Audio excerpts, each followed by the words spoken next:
From JBS Studios in Greater New York, this is the JBS News Update with Teisha Bader. I'm Teisha Bader with the JBS News Update for Wednesday, January the 18th, 2017. An Israeli police officer was killed today in what appears to have been a deliberate car-ramming terror attack in southern Israel. The incident took place at the Bedouin village of al-Hiran in the Negev, where a driver identified as Bedouin Yaqub Musa Abu al-Kiyan drove his vehicle into Israeli police who were in the area to carry out court-ordered home demolitions. 34-year-old police sergeant Erez Levy was killed and another officer was moderately wounded. The driver, al-Hiran, was shot and killed by other officers in the area. Some in the Bedouin community who were demonstrating against the demolitions this morning, as well as some Arab-Israeli members of Knesset, claimed that the Israeli officers shot at al-Hiran before he accelerated his vehicle.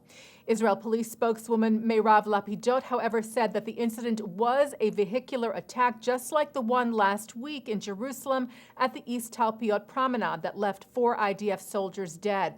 And Israeli Prime Minister Benjamin Netanyahu also referred to the incident as a deliberate car ramming and said, "We are fighting this murderous phenomenon which has struck both Israel and the world." Erez Levy was laid to rest this afternoon. The Palestinians are said to have reached an agreement for reconciliation between the Fatah and Hamas parties.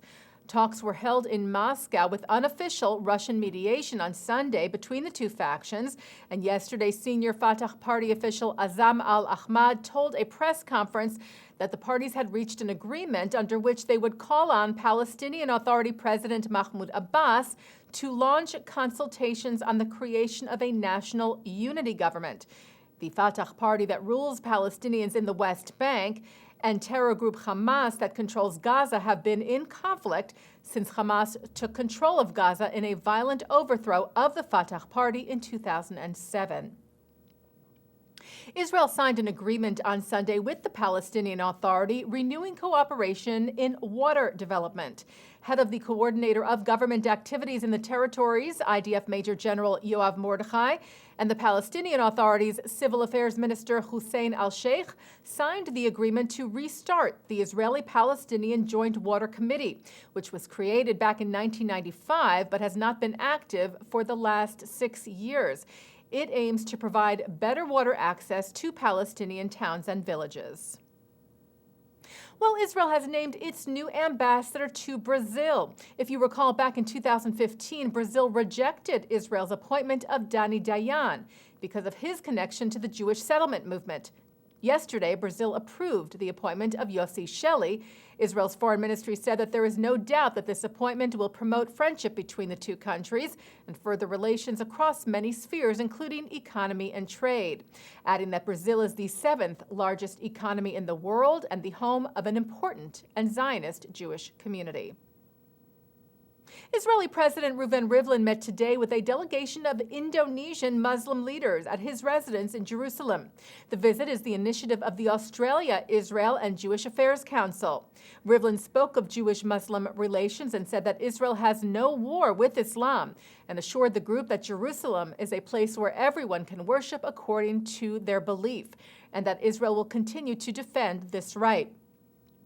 Rivlin, by the way, who is 77, will be fitted with a pacemaker this weekend after doctors recently detected a cardiac arrhythmia. He's expected to return to his residence shortly after the procedure. Several Jewish community centers in the U.S. were once again the targets of false bomb threats today. According to reports, some 18 JCCs were evacuated today after receiving the threats, just 9 days after 16 JCCs received similar threatening phone calls. Paul Goldenberg, who is the director of Secure Community Networks affiliated with the Jewish Federations of North America, is cited as saying that threatening calls, some live and some recorded, were made to Jewish institutions in Miami, Florida, Edison, New Jersey, Cincinnati, Ohio, and in Alabama, as well as on the West Coast. News reports also said there were calls made to JCCs in Albany, New York, Nashville, suburban Boston, and Detroit, as well as West Hartford, Connecticut, and in the Orlando area. Nothing was reported found by police, and the JCC Association tweeted that the centers are working directly with local authorities to make sure that people and premises are safe. And taking a look now at our programming for tonight on JBS for Wednesday, January the 18th.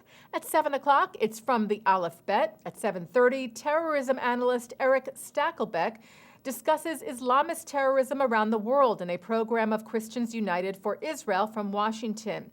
At 8, Yair Rosenberg of Tablet Magazine, Jonathan Weissman of the New York Times, and Britton Heller of the Anti-Defamation League talk about online hate speech with Merrill Brown of Montclair State University from the ADL's National Convention.